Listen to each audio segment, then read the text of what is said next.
Hi friends, welcome to Jayas சமையல். நம்ம சேனலில் இன்றைக்கி நல்ல டேஸ்டியான மேத்தி மட்டர் மலாய் எப்படி பண்ணுறதுன்னு பார்க்கலாம். இந்த ரெசிபி பண்ணுறதுக்கு நான் இன்றைக்கி ஒரு கப் அளவுக்கு நல்ல ஃப்ரெஷ்ஷான பச்சை பட்டாணி எடுத்திருக்கேன். இது கூட ஒரு கட்டு அளவுக்கு வெந்தயக்கீரை நல்லா கிள்ளி 4-5 முறை தண்ணியில் அலசிட்டு எடுத்து வச்சுருக்கேன். இந்த கீரையை நல்லா பொடி பொடியாக கட் பண்ணி எடுத்துக்கலாம். இந்த பட்டாணி வேக வச்சு எடுத்துக்கலாம். வேக வைக்கிறதுக்கு அடுப்பில் ஒரு பாத்திரத்தில் கொஞ்சமாக தண்ணி ஊற்றி கொதிச்சதுக்கப்புறம் ஒரு 1/4 டீஸ்பூன் உப்பும் 1/4 டீஸ்பூன் சர்க்கரையும் சேர்த்து அது கூட இந்த பட்டாணியை போட்டு நல்லா வேக வச்சுக்கோங்க. சர்க்கரை சேர்க்கும் போது பட்டாணி கலர் சேஞ்ச் ஆகாமல் நல்லாயிருக்கும். இது அப்படியே வேகட்டும். நல்லா சாஃப்டாக வெந்ததுக்கப்புறம் தண்ணி வடிச்சிட்டு இது ஐஸ் வாட்டரில் போட்டு வச்சுருங்க. அப்போ நல்லா கலராகவே இருக்கும். இது அப்படியே இருக்கட்டும்.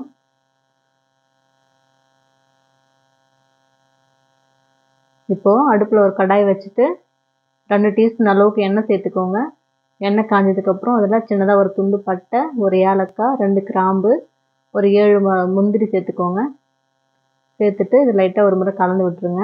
கலந்துட்டு இது கூடவே 1 இன்ச் அளவுக்கு இஞ்சி, ஒரு 7-8 பல் பூண்டு, 3 பச்சை மிளகாய் சேர்த்துருக்கேன். இது எல்லாத்தையும் ஒன்றா சேர்த்து வதக்கிக்கோங்க. அடுப்பை சிம்மில் வச்சு வதக்கிக்கோங்க. இது லைட்டாக கலர் சேஞ்ச் ஆகி வதங்கினதும் இதில் மீடியம் சைஸில் ஒரு வெங்காயம் கட் பண்ணி சேர்த்துக்கலாம். சின்னதாக இருந்தால் 2 வெங்காயம் சேர்த்துக்கோங்க. பெரிய வெங்காயமாக இருந்தால் ஒரு வெங்காயம் சேர்த்துக்கோங்க. சேர்த்துட்டு அது கூட கொஞ்சமாக உப்பு சேர்த்துக்கோங்க. அப்போ வெங்காயம் நல்லா சீக்கிரமாக வதங்கி வந்துடும். வெங்காயம் இந்த அளவுக்கு நல்லா வதங்கினதும் இதில் மீடியம் சைஸில் 2 தக்காளி கட் பண்ணி சேர்த்துக்கலாம். சேர்த்துட்டு தக்காளி நல்லா சாஃப்டாக வதங்கட்டும். இந்த அளவுக்கு நல்லா வதங்கினதும் அடுப்பு ஆஃப் பண்ணிவிட்டு இது ஆறுனதுக்கப்புறமா மிக்ஸி ஜாரில் மாற்றிக்கலாம். மாற்றிட்டு இது நல்லா சாஃப்டாக அரைச்சி எடுத்துக்கோங்க. இந்த அளவுக்கு நல்லா சாஃப்டாக அரைச்சிக்கோங்க. இது அப்படியே இருக்கட்டும். இப்போ அடுப்பில் ஒரு பேன் வச்சுட்டு 2 டீஸ்பூன் அளவுக்கு நெய் சேர்த்துக்கலாம். அது கூட 2 டீஸ்பூன் அளவுக்கு எண்ணெயும் சேர்த்துக்கோங்க. நீங்கள் மொத்தமாக நெய்யை சேர்க்குறதா இருந்தால் கூட சேர்த்துக்கலாம். சேர்த்துட்டு அது கூட 1 டீஸ்பூன் சீரகம், ஒரே ஒரு ஏலக்காய் சேர்த்துக்கலாம். சேர்த்துட்டு ஒரு முறை நல்லா கலந்து விட்டுக்கோங்க. கலந்துட்டு இது கூட 1/2 டீஸ்பூன் அளவுக்கு காஷ்மீரி மிளகாய்த்தூள் சேர்த்துக்கலாம்.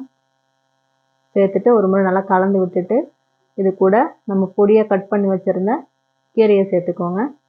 சேர்த்துட்டு அடுப்பை சிம்மில் வச்சு ஒரு நிமிஷம் வரைக்கும் நீங்கள் வதக்கி விட்டாலே போதும். கீரை நல்லா சாஃப்டாக வெந்துடும். நல்லா பொடி பொடியாக கட் பண்ணியிருக்கிறதுனால சீக்கிரமாக வெந்துடும். ஒரு நிமிஷம் நல்லா கலந்து விட்டுக்கோங்க. ரொம்ப நேரம் வதக்க வேண்டாம். சும்மா ஒரு நிமிஷம் வரைக்கும் கலந்து விட்டால் போதும். இந்த அளவுக்கு நல்லா கலந்து விட்டுட்டு இது கூட நம்ம அரைச்சி வச்சுருந்த பேஸ்ட்டை சேர்த்துக்கலாம்.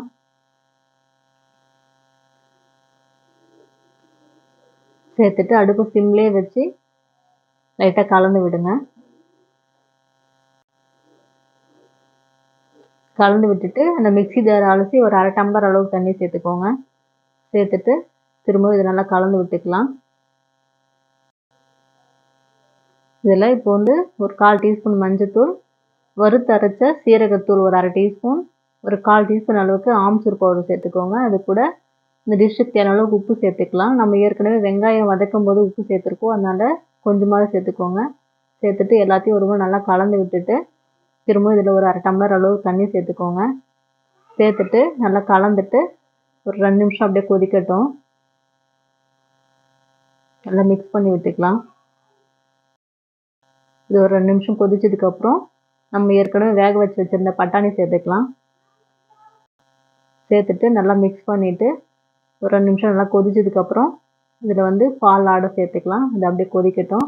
இப்போ நான் வீட்லேயே இந்த மாதிரி பால் ஆடை எடுத்து வச்சுருந்தேன். அது கூட கொஞ்சமாக பால் மிக்ஸ் பண்ணிக்கோங்க.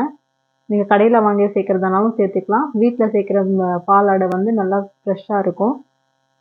இந்த மாதிரி நல்லா மிக்ஸ் பண்ணிக்கோங்க.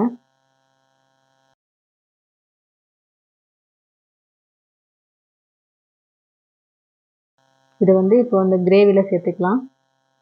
இது நல்லா கொதிச்சிருச்சு. நல்லா திக்காக இருக்குது.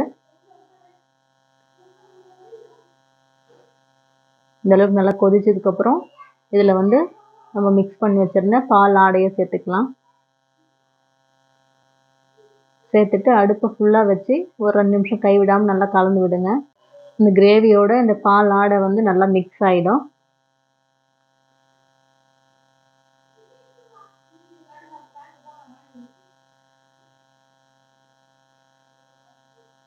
இது வந்து நல்லா மிக்ஸ் பண்ணிவிட்டு அதை அப்படியே மூடி வச்சுருங்க. ஒரு 5 நிமிஷம் நல்லா கொதிக்கட்டும். இப்போ வந்து 5 நிமிஷம் ஆயிடுச்சு.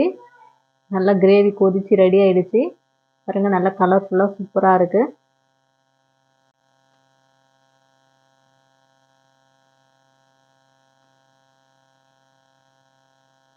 இந்த அளவுக்கு நல்லா திக்காக இருக்கணும்.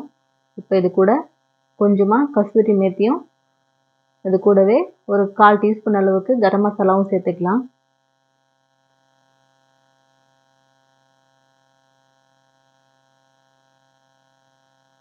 சேர்த்துட்டு இது அப்படியே ஒரு நிமிஷம் நல்லா கலந்து விட்டுக்கோங்க.